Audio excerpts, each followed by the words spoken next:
Okay, today we are going over Linux Fundamentals 1. So I did these notes a little differently. I'm recording on my laptop too, so I apologize if anything sounds a little off. I did these notes differently from all the other ones just because Linux Fundamentals teaches you a lot about commands. So I kind of combined all three together into one like giant section.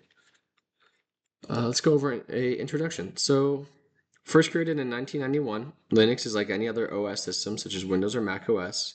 It's most commonly found in websites that you can visit, car entertainment / control panels, point of sale POS systems, like checkout registers, critical infrastructures such as traffic light controllers, and industrial sensors. Because it's open source, kind of like Android for like iPhones almost. Um, it's a wide range of like systems. So the most common one and the one that TryHackMe covers is Ubuntu, and it can be run as a server on websites and web applications or as a fully pledged desktop application. So it's really cool like learning about this because Windows and Mac OS it's very, you know, they tell you what you can use. Linux it's kind of, you know, free reign. So we kind of just went over the background and the flavors of Linux, Ubuntu, and stuff like that. So yeah. So interacting with your first Linux machine, this was very easy. It wasn't that hard. Let's see. It'll start. It'll take a minute. Yeah. Never mind. Sorry about that. Um, yeah, it wasn't that hard. Personally, I think the hardest thing about all three of these lessons, it's really just remembering what each command line does. My hardest one was Linux Part 3, and I'll get to that when I do the video. But yeah. So this one really just goes over very simple commands. Echo basically outputs any text that you provide. Who am I tells you what user you're logged in as, and just kind of shows you what a terminal looks like, basically. So list gives you a list of all your documents and stuff like that. CD changes your directory.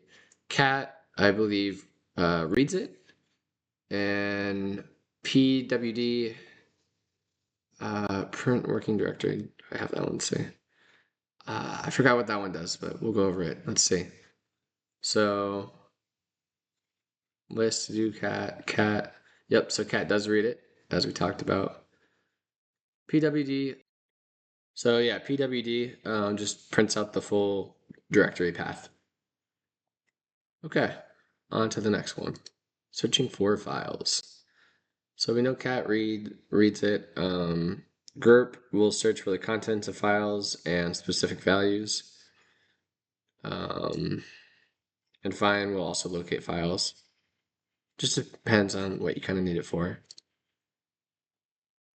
Shell operators. This was a little confusing for me. But basically, what they're kind of for is to make the terminal very, like, kind of easier for you. So the and symbol allows you to run commands in the background of your terminal. The double and symbol allows you to combine multiple commands together in one line of your terminal. So if you're running a lot of commands, use the and.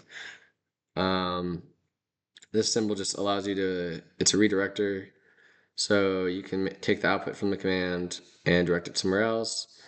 And the double version is the same, but it appends the output rather than replacing. So nothing's really overwritten.